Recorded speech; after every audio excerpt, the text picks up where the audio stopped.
Hi, good morning guys. Ako ngayon ay nandito sa, they call this Oasis Ara Damansara. So, malaki siyang ground, malaki ang sakop na area po nitong private property. So, every weekend, no, ang parking rate dito ay 1 ringgit whole day na yon.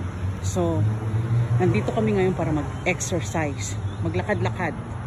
So, ito po yung sasakyan na sinakyan namin kanina. At dito yung mga building na sakop ng Oasis. Hanggang dun yan sa kabilang side.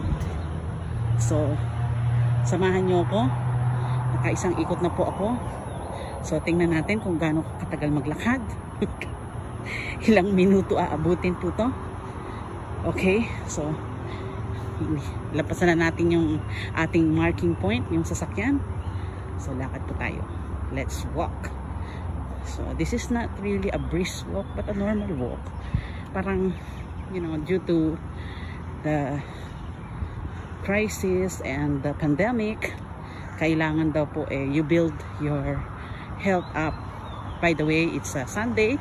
So, after nito ay dadali tayo ng online Sunday service. Okay, so ngayon, lakad-lakad muna tayo para ma-ensayo naman ang ating mga bodies. So, ito po siya.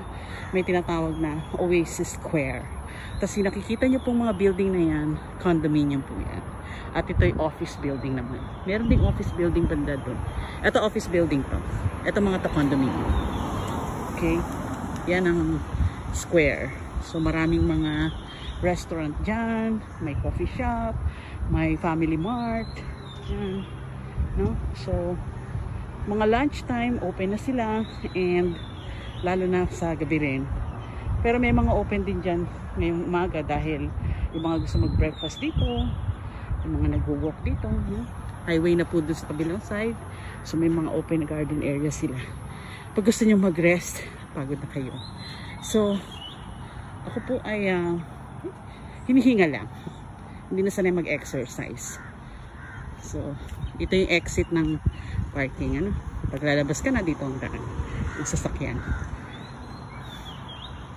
Paano pumunta dito? Pwede po kayong mag-taxi, mag-grab, or might as well magdala lang kayo sa sasakyan nyo. Ganon.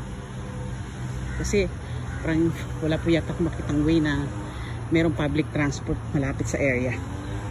Okay. Wala po. Sige, maya naman.